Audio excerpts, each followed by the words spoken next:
र सप्तरीको गजेन्द्र नारायण सिंह सगरमाथा अस्पतालमा एकजनालाई आइसोलेसनमा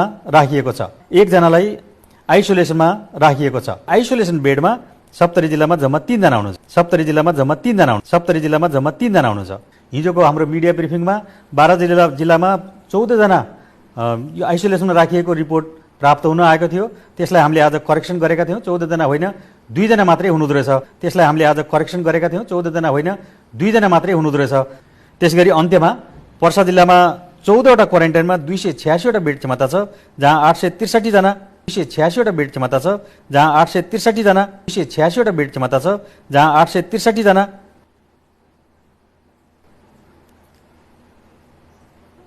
क्वारेन्टाइनमा भएको संख्या चाहिँ यो रो उसको वर्षाको चाहिँ अलिकति मिलेन। यो रो उसको वर्षाको चाहिँ अलिकति